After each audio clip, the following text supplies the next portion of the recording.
Mic check for Zoom. Mic check for Zoom.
Good afternoon. Thanks for joining us here in this. Yeah, well, hold on.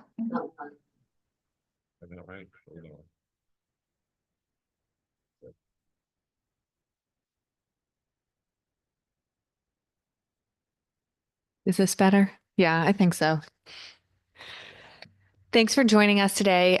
We are lucky to be hearing from our Young People First Coalition and specifically from the Boston Consulting Group, who worked in partnership with CCM to do a pretty robust analysis about our disconnected youth. And really happy to be here jointly with our leaders from the Children's Committee.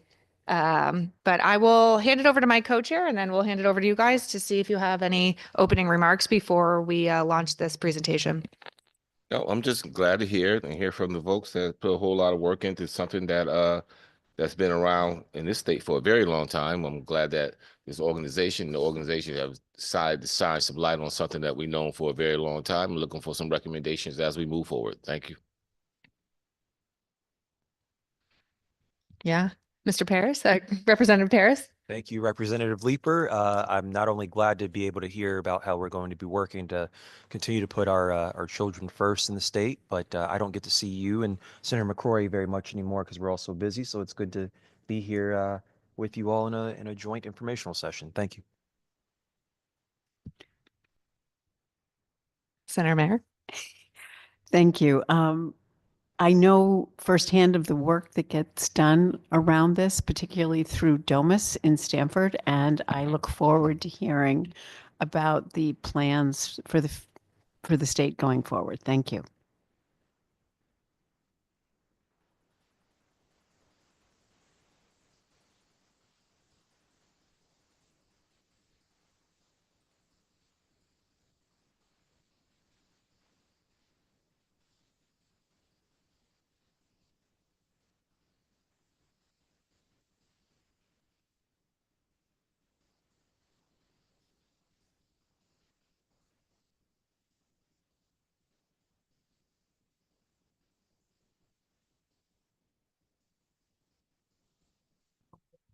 I'm so sorry.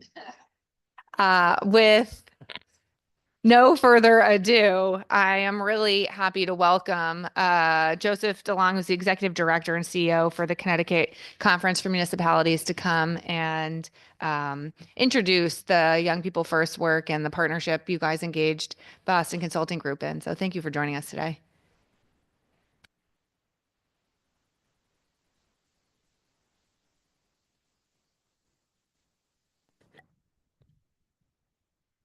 Thank you, Madam Chair.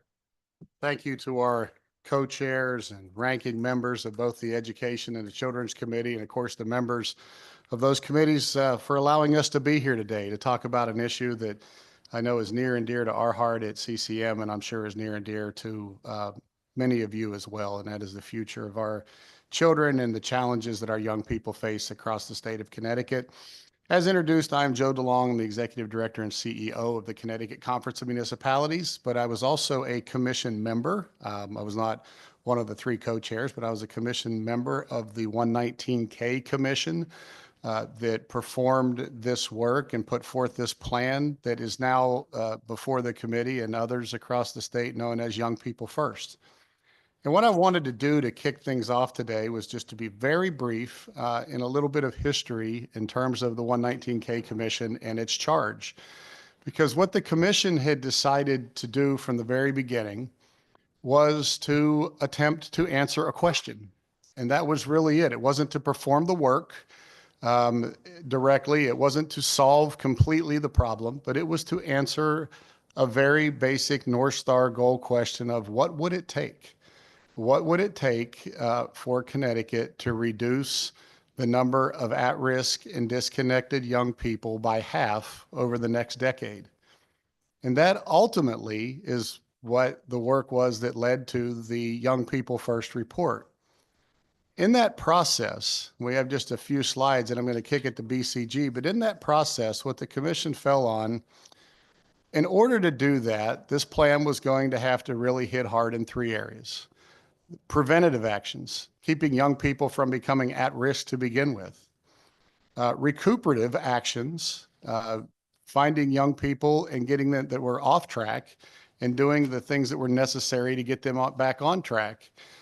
And as important as any of these, early intervention, making sure that when a young person got off track that they received the services and the support and the direction that they needed to get put back on track as quickly as possible, and certainly within the first year of disconnection. So one of the things that the commission was very adamant about was that this be a transparent and a very inclusive process. So while we had the incredible services of the Boston Consulting Group all along the way, there was also a tremendous amount of focus put in dealing with communities across the state, dealing with these challenges that we know exist in every community in Connecticut, and also meeting directly with the impacted population, the young people themselves, and hearing from them what their needs were and why they experienced disconnection, and really understanding what challenges that they had that we could help meet. And so I want to share with you just very briefly that process. Over the course of 8 months, There were 6 regional public meetings attended by over 400 Connecticut residents who offered testimony and public comment at those meetings. We met with over 250, I think at last count, the number is closer to 280 young people within this demographic one-on-one. Young people who are at risk, young people who are disconnected, and young people who were severely disconnected, including some that were incarcerated.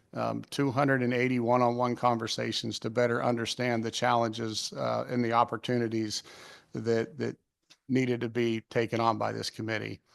There were 84 pieces of testimony received through the 119K Commission website. In addition to the regional forums, there were 5 local forums that were hosted by our members of our commission. There were 15 plus, I think it's probably closer to 20, Connecticut stakeholder briefings.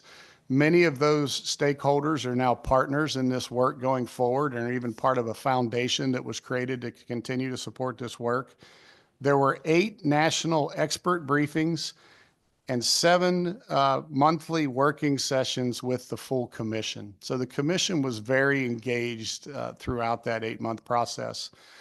But as you know, our experts, our data mining experts that helped us develop these 22 aligned actions that ultimately we believe are the answer to that question of what it would take, were folks from the Boston Consulting Group. And so at this time, what I would like to do is I would like to introduce them. I do want to say that I think it's really important when we introduce this group for this committee and others to understand, or these committees and others to understand, that these are experts that continue this work in Connecticut. They're also very directly involved in the P20 win work of the state as well. So you're really getting folks that are deeply involved in this issue across the state. And with them today, they have, let me get my right introduction list so I don't miss any of them, but we know we have Nikki Axman, we have Lane McBride, and Marina Tan. And Nikki and Lane and Marina are the ones today that are going to go through these aligned actions with you. Excuse me, Senator? I'm so sorry. I wanted to ask a question before we turned it over to the Boston Consulting Oh, Group. absolutely. Is that possible? Sure, Senator. So I understand that we were expecting a second report from OPM by January 1st, and we're still waiting on that report. Do we have any idea when we expect to see it?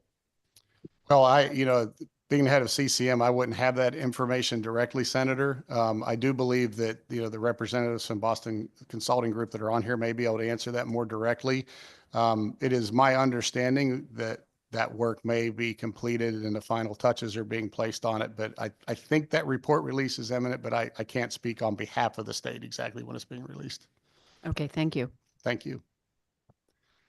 And so if it pleases the committee at this time, I would like to turn this presentation over to the Boston Consulting Group, who will take you through the report and its recommendations and answer further questions that you may have. And thank you. Thank you very much. Great. Thank you, Joe. I will say before getting started here, we can't speak for the state either, and OPM would be the authority on that last question, but we do know that the report from P20 is substantively complete and will be released, I believe, next week, but that would be a question for them to confirm. So thank you all for taking the time to engage in this work today. We're really excited to be here again. My name is Lane McBride. I'm a senior partner with the Boston Consulting Group. I lead our education and workforce development team in North America.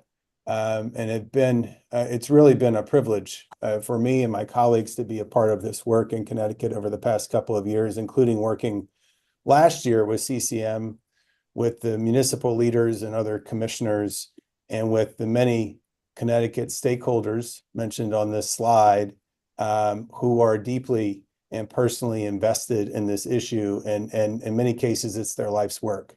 And it's been a real privilege to be a part of this effort. So if we go to the next page,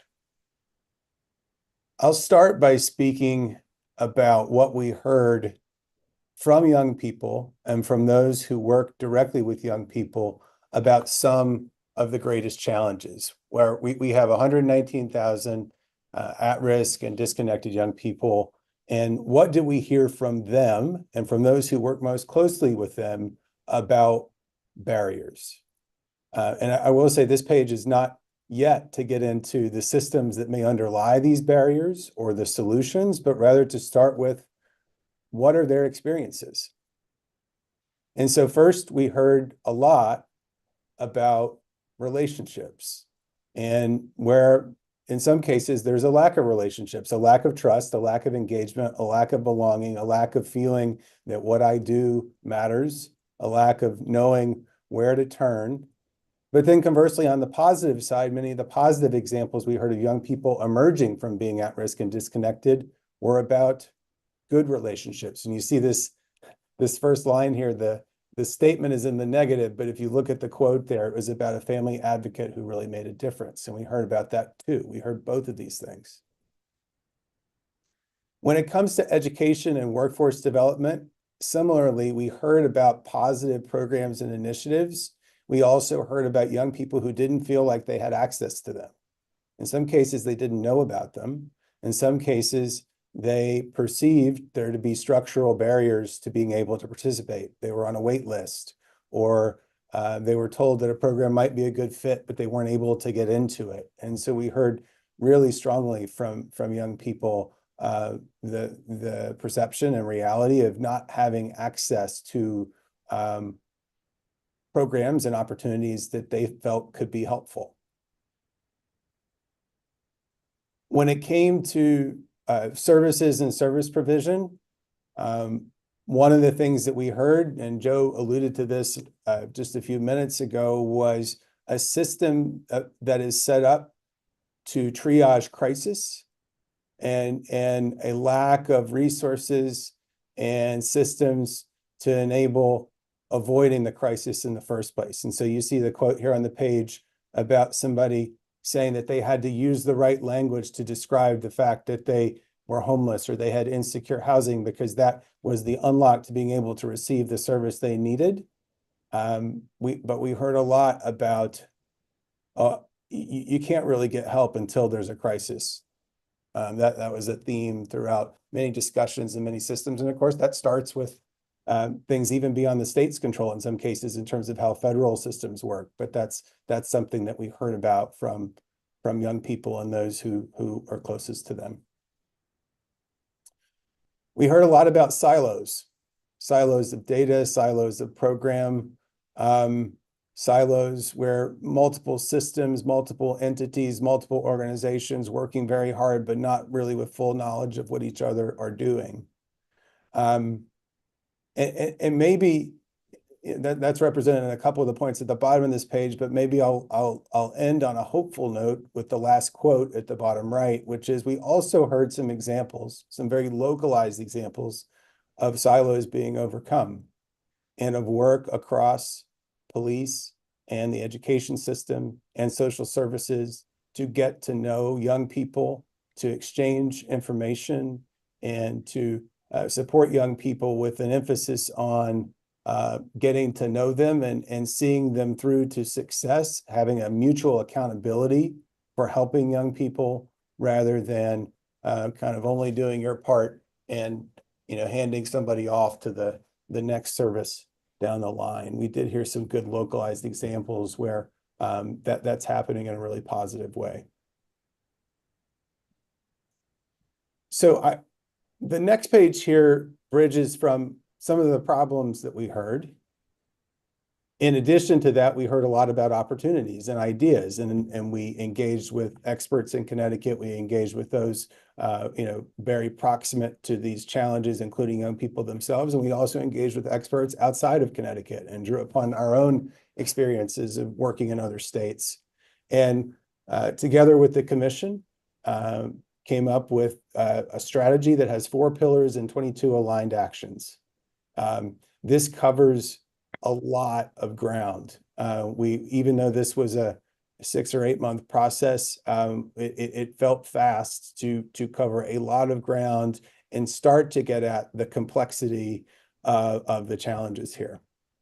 So you can see on this page, the aligned actions fall in 4 broad categories: coordination at state, regional, local level. Conditions, and this particularly relates to enabling policies and funding at multiple levels. Capacity, there are challenges and needs and opportunities related to capacity in the school system, in the workforce and workforce development systems, and in the social sector. And then lastly, coalitions. And speaking to this last point, and really all of these together, we saw these recommendations. One is covering a lot of ground. Two, still leaving really important issues that are interdependent with opportunity for young people not addressed. We recognize that there are important issues that didn't make this page. And lastly, we see this as an important milestone, but not the end of the conversation. This was 6 or 8 months of really hard collaborative work, drawing on lots of inputs, but a report is a report. It was meant to be a milestone to enable further engagement and further progress, and certainly improvements on what the report itself says.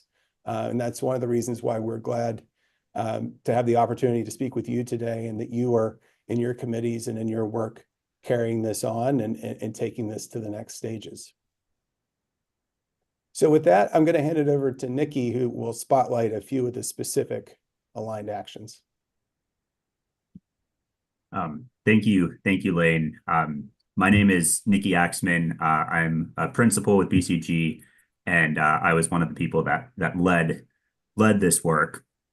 And what I'd like to do is talk about a couple of the actions here. I'm not going to go through all 22, although we certainly welcome questions here once we open it up. And we'd be happy to talk about any of these in more detail. So the first one I want to emphasize is aligned action 2, redesigning service delivery at the state, region, and local levels. And I'll start at the local level, where we really saw that there's a lot of kind of strong service providers, but there isn't, there's a lot of young people that are kind of slipping through the gaps, that are not connecting to the right services, that are not being tracked in a systematic way.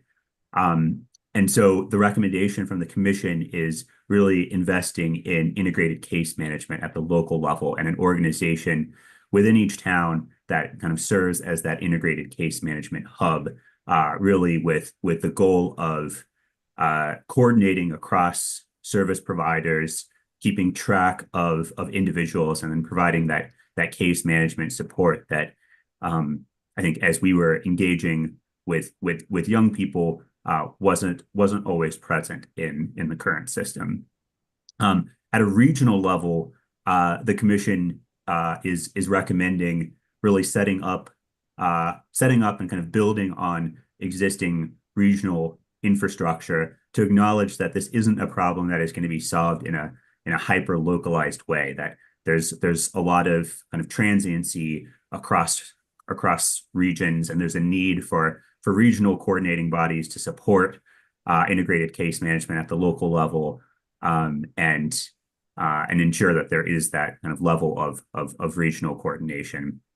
And then lastly, at the state level, the recommendation here is around setting up an office for youth success that would really look at this issue from a statewide perspective, thinking through kind of different cabinet levers, different policy levers that could be brought to play, and then playing that kind of statewide coordinating role across regions, across towns, to ensure that students across the state are fully, students and young people across the state are fully supported. The second action that we'll talk a little bit more about in the coming slides is action 7. This is an equitable increase to K through 12 funding, and this is really about the need to fund the kind of core infrastructure that can enable a lot of these other aligned actions. And as we engaged with students and municipalities, I think it became really clear that there's a resource gap where, especially in lower income towns, the school system simply don't have the funding to provide the kind of the services that are needed, especially for more vulnerable students. So we'll put a pin in that because we have several slides behind this that dig into some of the numbers in more detail there.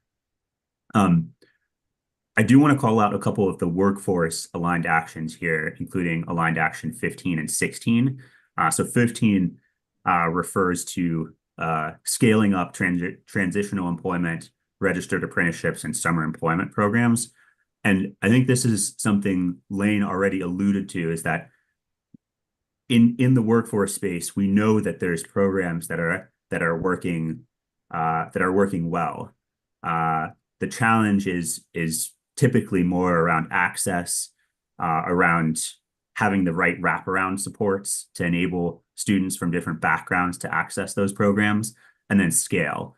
So, looking at, for example, the youth summer employment program with a really significant, this is a program that's really well established, has kind of a well-documented positive impact on students that participate in it. And every year there's really a pretty significant wait list. And so what we looked at is what would it take to scale up these workforce initiatives to reach a wider audience, including many of the individuals that are currently disconnected that spoke to us about, if I could have participated in this program, it really could have made a difference in my life, but I ended up on the wait list, or I wasn't able to participate because I couldn't afford transportation or childcare. So I think there's really a meaningful amount of work that can be done within that action. And then action 16 is really thinking about, kind of on a similar note, but looking at pathways in the public sector and in really high demand sectors.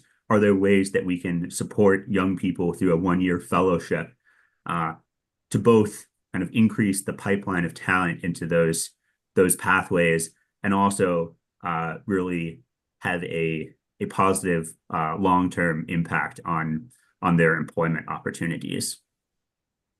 The last thing I'll say here is that I think many of the actions here are focused at the state level, but it is really important to think about this as a partnership between state, municipalities, and the social sector, as well as the private sector. And one good example of a program where that partnership is really essential is Action 20, expanding recreational hubs and summer programs. And I think the first gap that Lane had mentioned was around loneliness and feeling kind of a lack of belonging. And I think there's really strong evidence in Connecticut and beyond around the impact of access to recreational hubs and summer programming, both in addressing loneliness and kind of mental health, as well as academic performance while in school. And so this is a place where there's an opportunity to really partner between municipalities, the state, and the social sector to fill that gap. So we'll come back to this page as we open it up for questions. But what I'd like to do next is to spend a little bit of time talking about Aligned Action 7 around equitably increasing K through 12 funding. So to provide a little bit of background on how we thought about estimating the cost for this strategy, for all of the actions except for that Aligned Action 7, we did a ground up estimate of the cost of each aligned action based on how many people would participate in a program, what is the cost of the program, using benchmarks in Connecticut for existing programs, for new programs, sometimes looking to other states to get to a reliable estimate. And what that got us to is an estimate of about $408 million in annual costs to support all of the aligned actions in this strategy, except for the aligned action number 7. The reason why that that action is different is because it's not about, you know, providing an employment program for an extra 1,000 people. It's about investing in the core K through 12 infrastructure that's required to support our young people. And so what we looked at there were a series of structural changes to the ECS funding formula that could help better support schools to support young people. And that estimate got us to 545 million, which I'll talk about in more detail as we go through here. So to lay out the fact base a little bit around the state of K through 12 funding in Connecticut, I think it's important to look at some of the historical trends going back to 2016, 2017. And what we see is that in nominal terms, there's been an increase in K through 12 funding. So it's increased on average by 1.72% year over year, which sounds great, but then you really need to think about inflation over that time period, which has been meaningfully higher, 3.64%. And so if we look at inflation adjusted figures, what we see is that there's actually been a decrease in state K through 12 funding of around 400 million from 2016 to 2024, 2025. And so that's, I think, an important fact base to ground this conversation in. And as we think about that number, I think one of the reactions that often comes up is, well, Connecticut is one of the highest spenders on education on a per pupil basis. And that's true. So if we look on the left-hand side, we see that Connecticut ranks 5th in per pupil expenditure across US states.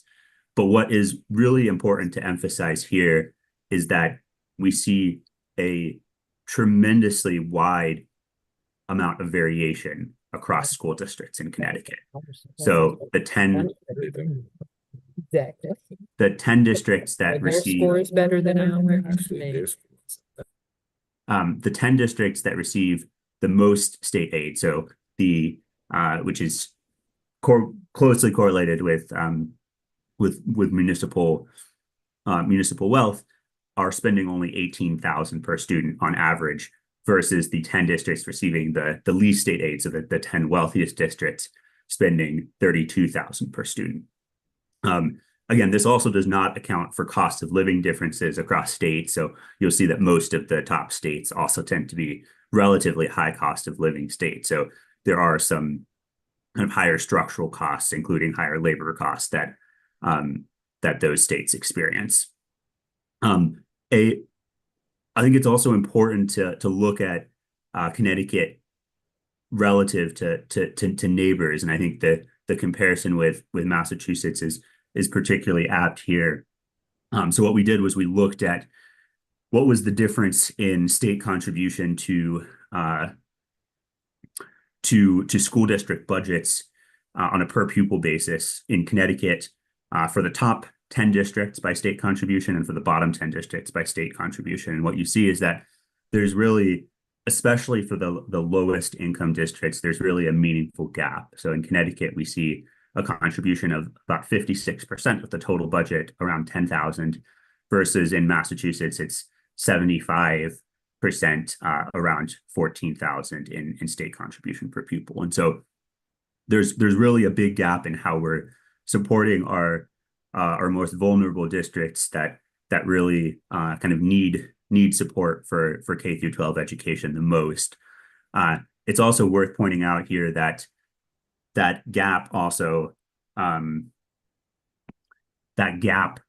exists in the kind of highest income districts. And so Massachusetts contributes more both to lower income districts as well as higher income districts. You see for higher income districts, it's about 0.8% for Connecticut versus 6.6 for Massachusetts. We have a little bit more detail on the following page on this. I don't expect folks to process this all right now. We'll be sharing these materials afterwards, but this is kind of that the breakdown of what that looks like on a district by district basis, even excluding an outlier like Sharon, which has an extraordinarily high per pupil expenditure, only brings the average down to about 28,000 for the top 10. So you still really see that pretty significant gap in per pupil expenditure across high and low income districts. So that raises the question of kind of what did the commission suggest we do about this? And this page outlines the 5 areas in which the commission recommended changes to the education cost sharing formula, which are intended to more fully address the true cost to serve students and reduce some of the inequities that we covered over the prior pages.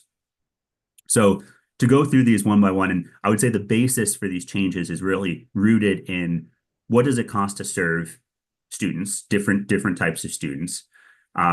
What are other states doing to support different types of students? So we did a series of benchmarking exercises looking at what other states have done in their education cost sharing formulas. And then, of course, there's always a conversation around kind of what makes sense given the Connecticut context. And so that's how we arrived at this set of recommendations. And you'll see here the first column is what is the formula component. The second is what is the current kind of percentage allocated to that component. And then the third column is what is the recommendation as part of the 119K Commission's work. And so what you see is for the foundation, the recommendation is an inflation adjustment going forward. So the foundation has not changed, has not been adjusted for inflation since 2013 when it was introduced. And I think this is just acknowledging that that inflation is happening, that it affects school costs just as it affects our consumer costs, and that's something that should be accounted for in terms of how we fund our K-12 system. The second row is looking at economically disadvantaged students. And so this looks at kind of based on the number of economically disadvantaged students in the K-12 system, how much incremental support should be provided to those school districts. And the recommendation here is increasing that from 30 to 40% to better reflect what other states have done, and also to better reflect the full cost to serve these students. This is related to the concentrated poverty component, which is an additional weight. So if you are economically disadvantaged and you are coming from a town that is more than 60% economically disadvantaged, this is effectively a multiplier that's applied. And the recommendation there is increasing that from 15 to 20%. As we move down, multilingual learners is one category where as we engaged, I mean, a lot of the students that we engaged with were multilingual learners. And what we saw is that there's a meaningful incremental cost to provide the right additional teaching and support resources to prevent this population from experiencing disconnection. And the 25% that is currently allocated in the ECS formula is not fully sufficient to do that. And it's significantly below what we see when we look at cost to serve this population, when we look at other states' benchmarks. And then lastly, students with disabilities. And so this is a category where I would say this is probably the category where school districts experience the highest incremental costs. And this varies a lot depending on the disability. And so there are some simplifying assumptions that were made as part of this. But this is an area where what districts are receiving today is simply insufficient to come even close to covering the true cost to serve this population. So what we're recommending is increasing that from 0%, which is what it is today, to 50%, and then maintaining access to excess cost grant, which is part of the kind of way that that school districts have been able to finance this so far, in addition to local expenditures. And so all of these changes in totality lead to an increase in ECS funding from 2411 today, assuming full funding of the formula today, which actually had not been the case in prior years, to 2956. So an increase of 545 million in annual costs. Before I wrap here, I want to kind of contextualize this figure within a series of other options that we looked at. And so this table outlines a number of different scenarios, including just adding the students with disabilities weights, making kind of smaller adjustments to the weights. And the right-hand column shows the total cost. And so the scenario that we've been discussing is the scenario that increases total funding by 545 million. But putting that into context with scenario 8, for example, which is adjusting the foundation, just the foundation, none of the weights, for inflation from 2013, that would represent an increase of 818 million. And scenario 7 does something similar. It looks at the foundation adjusted for inflation from 2017 onwards. And so I think what that shows is that this is intended to be, it's actually not that crazy of a scenario that is being recommended by the commission. It's still, it's actually not as aggressive as even just making kind of simple inflation adjustments would have been. So let me only pause here, and maybe Joe, I'm not sure if there's any other remarks that you want to share before we open this up to questions from the committee.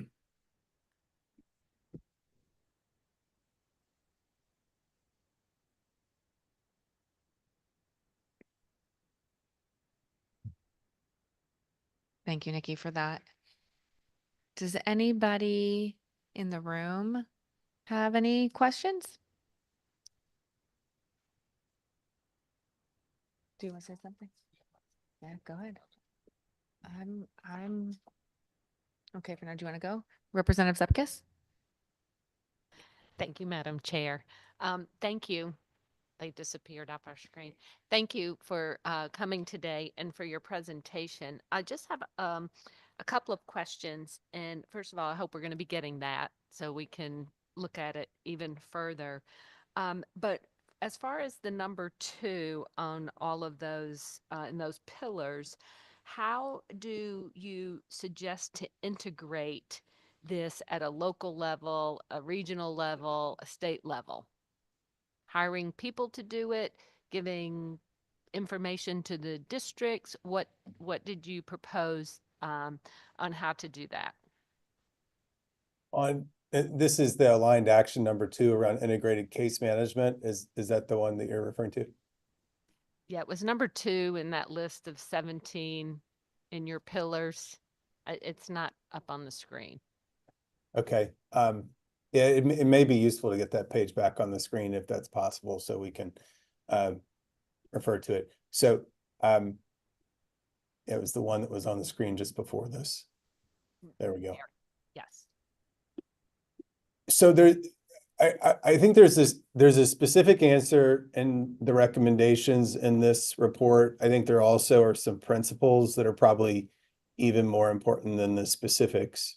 When it comes to integrated case management, the specific recommendation in the report is a suggestion of a model where there's an important regional level role within the state. And then there is a process where regional bodies, which I think there were some different ideas. One idea was this could be kind of at the level of the COGS in the state. It could also be workforce boards. I think that would be an implementation question, but where a regional level body then is charged with finding the right local level models for integrated case management across the different systems. I think there was a strong sense that this shouldn't be imposed top down in a singular structure, because the institutions that have the capacity, and in some cases are already doing this at the local level, vary. And in some cases, you could imagine for young people, that are still of school age, that school districts play a central role, and they do. In some municipalities, the YSBs, the youth service bureaus, are really strong. In other cases, they're not as strong. And so the suggestion in the report was that there should be a process where, to determine where models are, and perhaps some sort of grant funding so that those local, the kind of place-based models can be elevated where they have the right conditions for success and bridging across these different systems. Thank you. Similarly, maybe just one other comment on number 2. There's also a recommendation around an Office of Youth Success. Again, I think there's specifics in the report around what that would look like at the state level. There are lots of different ideas for how that could work. I think the most important thing there is kind of elevating this issue on the agenda at the state level, and having a kind of integrated way of providing leadership. Thank you, because I do believe in sometimes, well, maybe a lot of times top down doesn't work, but taking from what's working and elevating it. And then my second and last question is on the funding. I see 545 million plus other funding. Did you or this group take a look at everything that's being funded right now and what's working right now and what's not? Or was it just, this is what we need to fund on top of what's being funded? We did take a look at that. So one thing that you'll notice in the full report is, in every recommendation, we've tried to identify these are existing funded resources that should be leveraged in implementing this aligned action. And you'll see that noted alongside the aligned actions in the report. There's also a broader conversation about how to pay for this. And I don't know if Joe's still in the room, he may have comments on this, but we also speak to that in the report. It was not within the remit of this work to do kind of a detailed teardown of the budgets of all of the existing programming, but we do share some ideas about how this could be funded.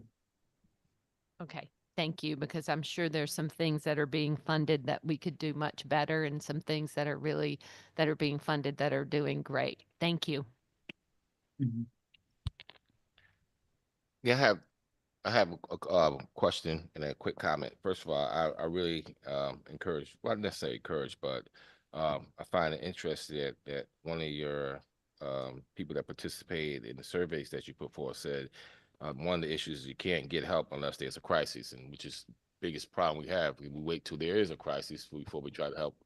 I guess that's where that word prevention comes into play. My question was, in one of your pillars, coordinating, I thought I heard you mention that you'll like to see one organization in the community be like the hub organization where all this information works for. How would that work in large communities as opposed to smaller communities where, in some communities, one entity doing this work gathering will be sufficient, but in a larger community, that might be a little more complicated. You might want to comment on that. And the last comment or statement is, I'm seeing a lot of these things are focused on working within the school systems, but I will argue that's where the problem is, and that's why you have so much absenteeism, absentee rate is so high, because the connection is not happening in the school systems themselves. And maybe that's not where a place where we start from. That probably should be a place where we are in that. And a lot of these services and programs should be happening not necessarily within the school system, but outside the school system. Because I would say that a lot of kids are challenged by the systems that they're required to attend. So if you want to make a comment on each of them, I'll love to hear it. Yeah, I mean, I think, on maybe to take your last point first, I think we certainly share that observation that the education system is not working for every young person.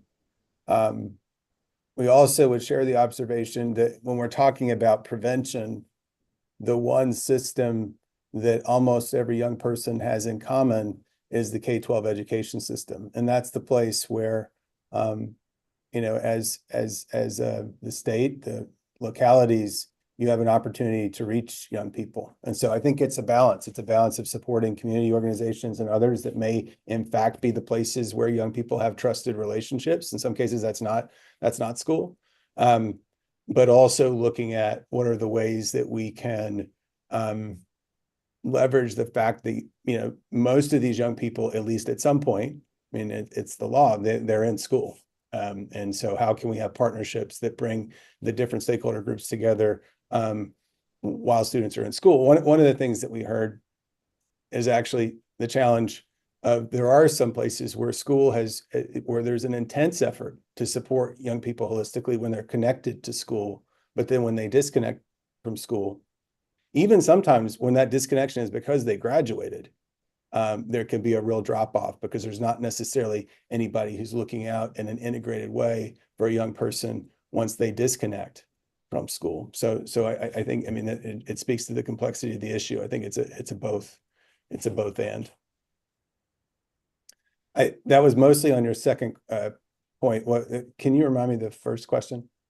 Yeah, I think you mentioned having, you know, you talked about this from the state level down and having the regional coordinating. Yeah.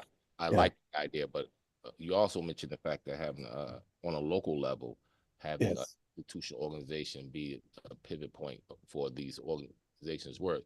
How would that operationalize in a town of Coventry as opposed to a town like a community like Bridgeport? How would that work? And I'll still argue the fact, based on your point, the population you're working on, they're not coming to school. They're disconnected. And the first disconnection we find out is the fact that they're not coming to school. So I'm saying a large population of people you're talking about here, the school system is not working for them. And I'm just saying we have to be operationalize this when we talk about this, that we need to find them where they're located or what they're attracted to and meet them there. School is not the place. So I'll just answer the first part about how will we operationalize this on a local level. And I like the fact that you're looking to do this on a regional level also. Yeah, I think it's a really good point, and most of the answer I think is sort of very much tied up in your question, which is you can't approach things the same in rural areas versus urban versus suburban, everything in between. That's one of the reasons why the report put forward this idea of regional leadership to look at even what are the different models that are needed within a region. And you could imagine that the kind of closest to the young person model of case management in an urban area that may be in a neighborhood, and in a rural area that may be multiple municipalities, and you could have every flavor in between. And also, like I said earlier, it could be different types of institutions playing that role depending on who has the capacity and the trust in the place where they are. Mm-hmm.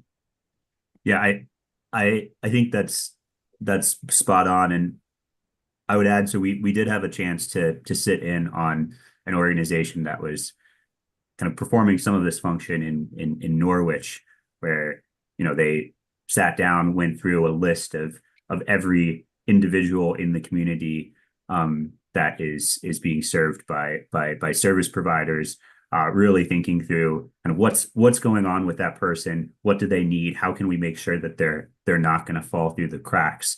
But I think the reality is it does look different depending on whether you're talking about rural, urban periphery, suburban, and that's okay, right? That's why we want this to be kind of a regional and locally driven approach versus a top-down model, to acknowledge some of that needed flexibility across the state.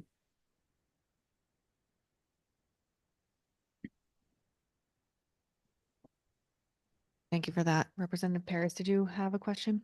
I did. One question, and it might lead to a comment, and it does piggyback off of Senator McCrory's questions and potential concerns. Where's the plan for engagement with parents and families in this plan?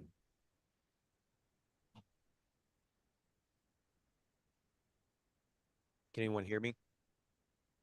Yeah, the question around engaging with parents and families. So I think I think there are a couple of answers on this. So one, I mean, a number of these ideas came from engaging with parents and families as well as young people.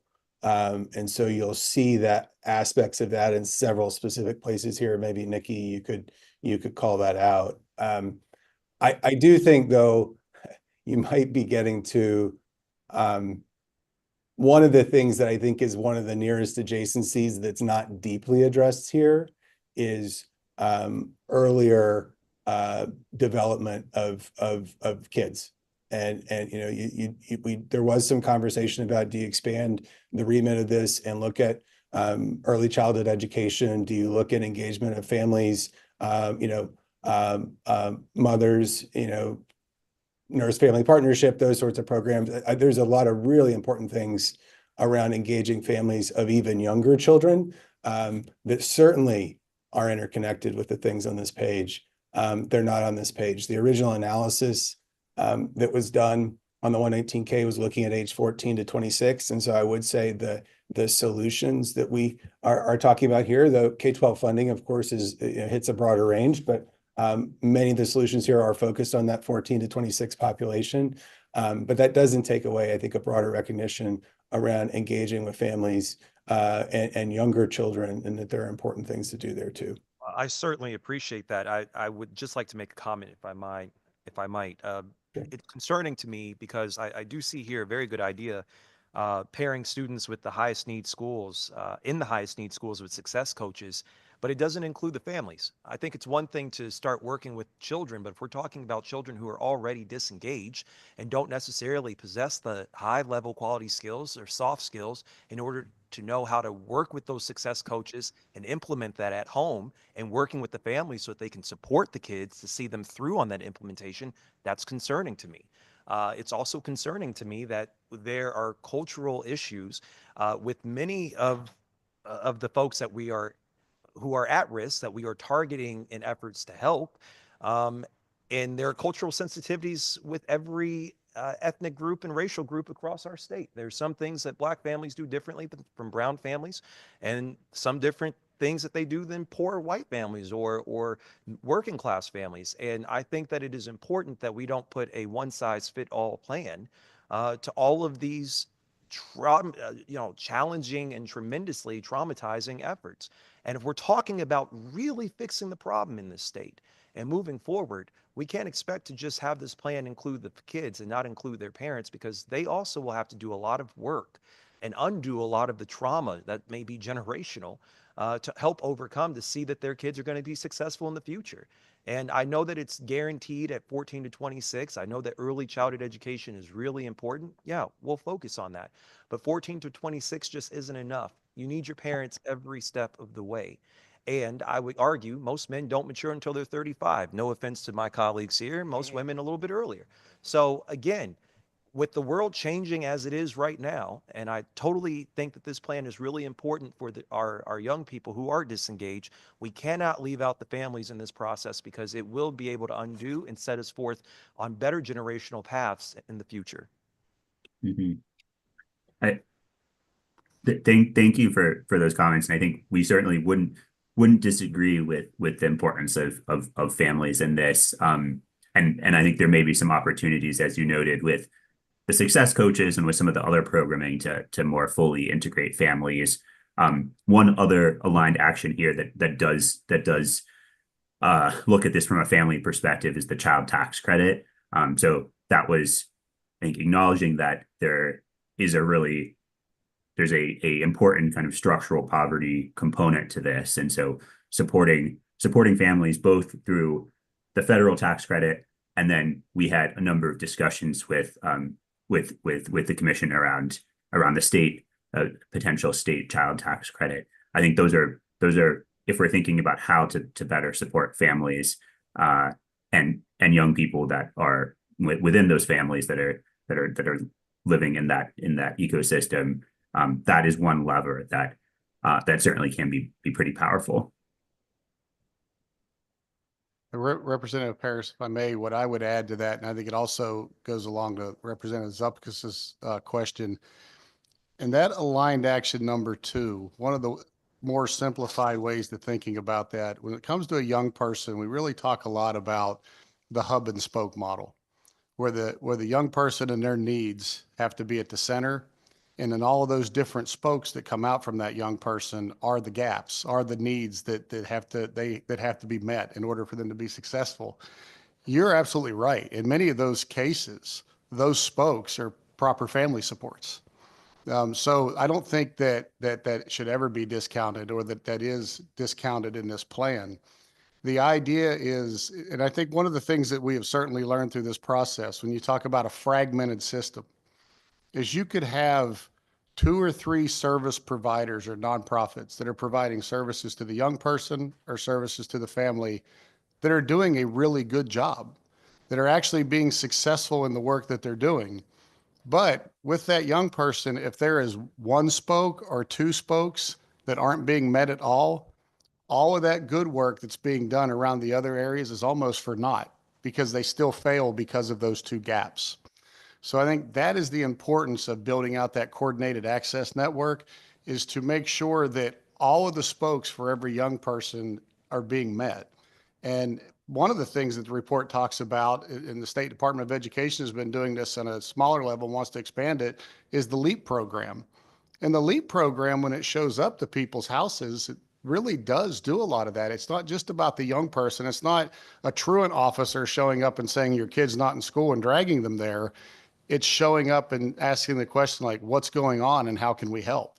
And in many cases, by just getting that support to the door, we find out that how can we help has a lot to do both, not just with the young person, with childcare issues in the home, with resources that the parent didn't even know were available to them.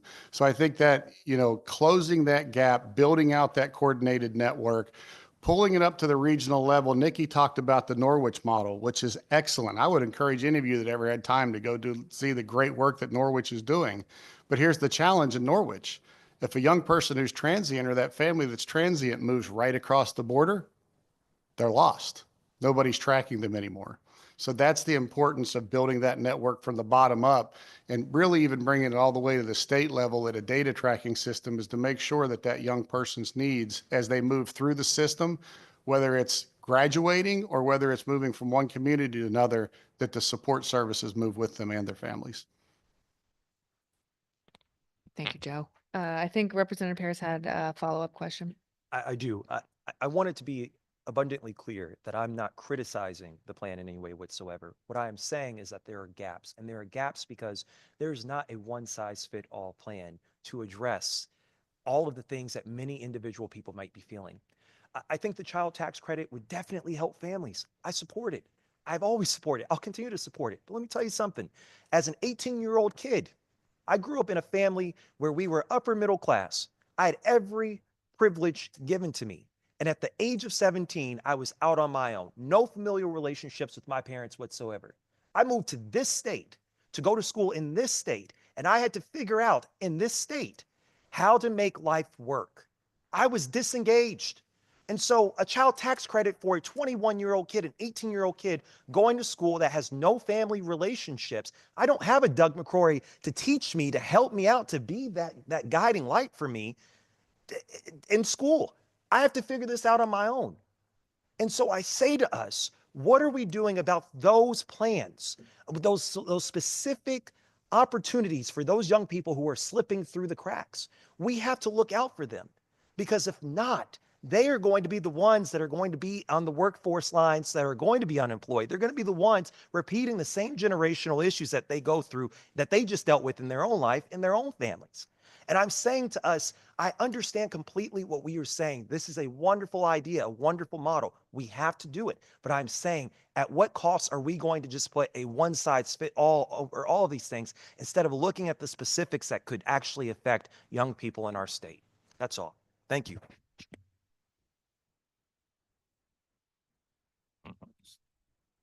Thank you. Rep. Welander? Thank you, Madam Chair. And I apologize for coming in a little bit late. And so if this was discussed, but I think I don't believe it was based off of the comments of some of my good colleagues on this committee so far. And I wanted to offer an idea that I think could be incredibly helpful and is easy for almost every district to implement. Um, One of the schools that I have in Derby is the Irving School, and they have a great new program where they are having the kindergarten teachers within that school go out in the summertime to every new kindergartner's home and introduce themselves. Say, "Hi, I'm from your school. This is information about registering. I'm a person within your community that you can look to for supports." It establishes that relationship from the very beginning and can be incredibly helpful, especially in communities that are highly mobile. And we have kids coming in and out. So I think, looking at all, some of the older kids, I agree with my Senator McCrory and Representative Paris that we have to start these relationships and these conversations earlier. And if there's a way that we can connect a family, especially a family that, even if you have resources, if your first child is going into school, there are so many pieces of paperwork. There are so many things that you have to do that can be very overwhelming. There's a way to establish that connection from the very beginning, I feel like that's one of those dominoes that could eventually, over time, lead to less disconnection in older students. So just wanted to toss it out there as an option. Thank you, Madam Chair.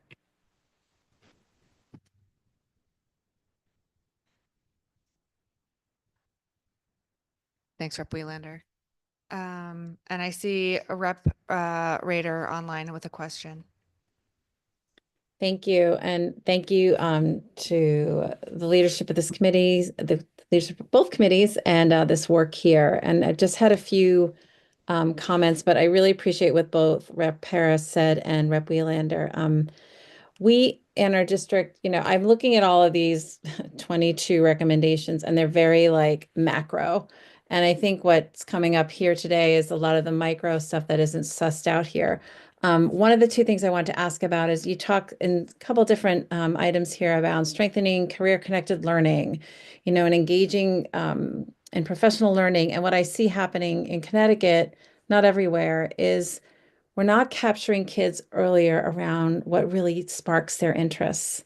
They all kind of stay on this very similar path, and depending on grades, gets targeted into one area or another. And I'm curious if there's any data to look at around earlier career introduction or options, because the other challenge we face is that we have a lot of high performing districts in Connecticut, and then we have a lot of very low performing districts.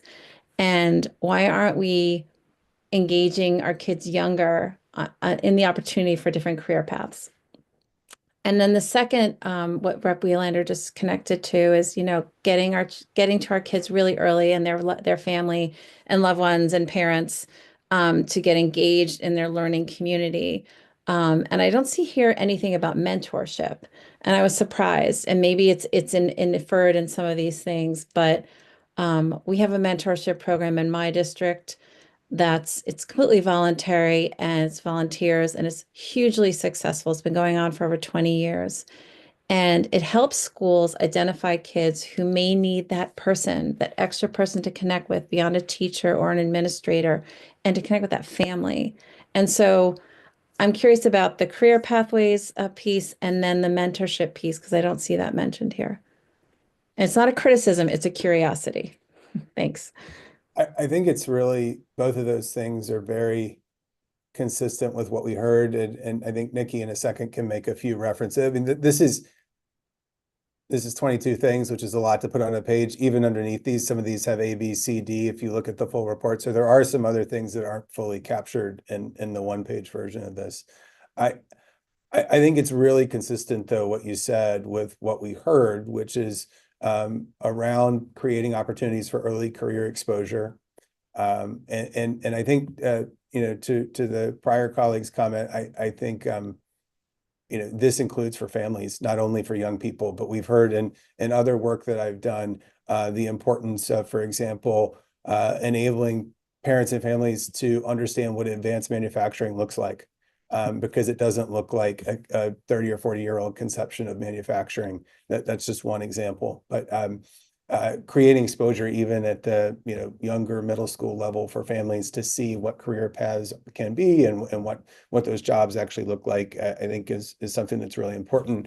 And creating opportunities for hands-on learning not only is good in terms of what a student might be able to do in the future, but often it helps them to be more engaged right now, which is really important in terms of doing well in their secondary education. And so there are aspects of that, I think, in many of the recommendations, the aligned actions here, number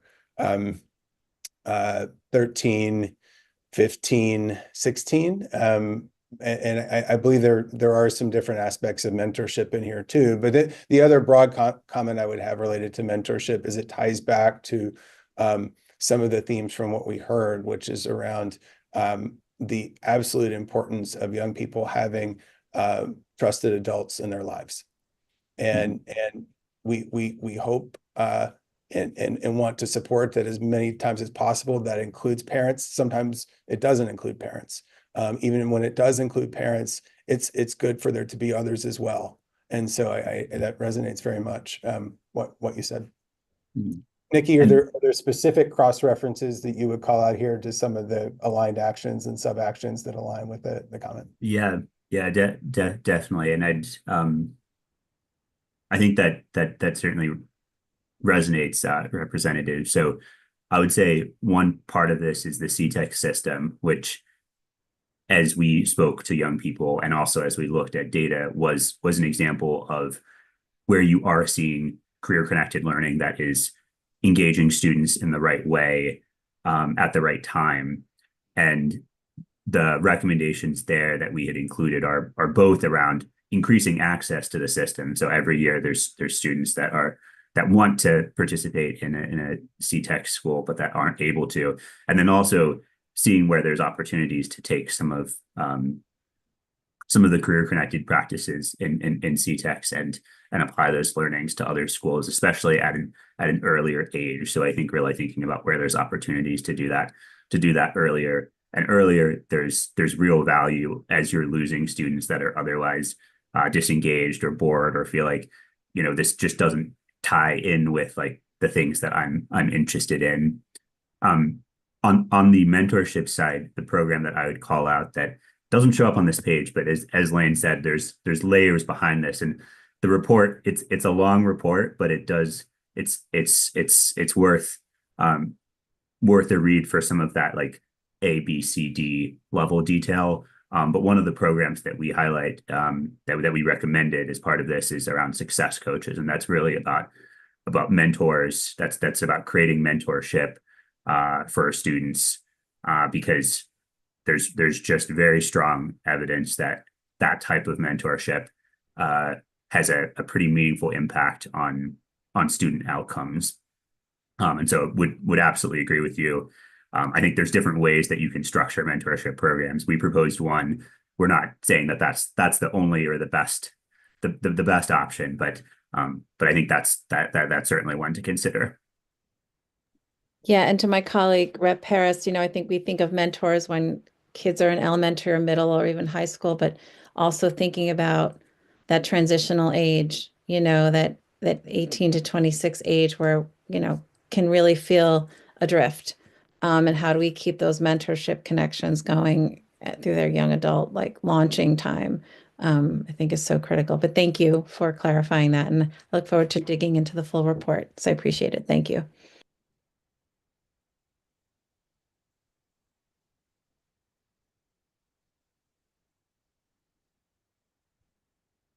Thanks, Rep. Rader.